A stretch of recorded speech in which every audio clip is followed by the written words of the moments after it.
Okay, so what I wanted to explain today is a little bit about how we train our farmers to separate cacao. First off, this farmer, we came across the farmer. He was working independently. He's been previously trained by us, by me personally actually, he has various different kinds of cacao on his farm, but he's only selecting these pure national yellow pods for us.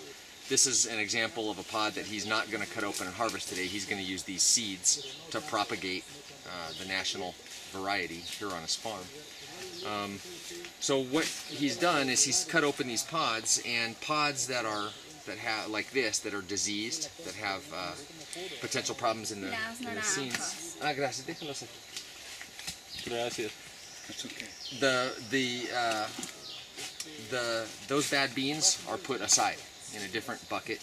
And what we do for our farmers, a lot of times our farmers have always just mixed the really good cacao, which is this stuff, with the bad cacao, which is this stuff, and they sold it all together to a middleman.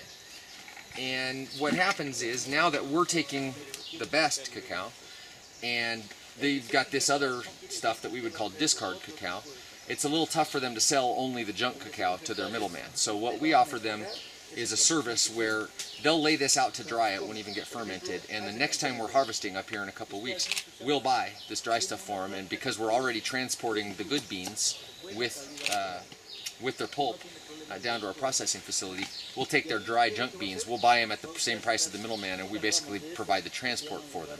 And that way they don't get stuck in a cycle of negativity with their previous middleman, and they get dollar value for all their cacao, both the disease stuff and the clean, pure stuff, which we want.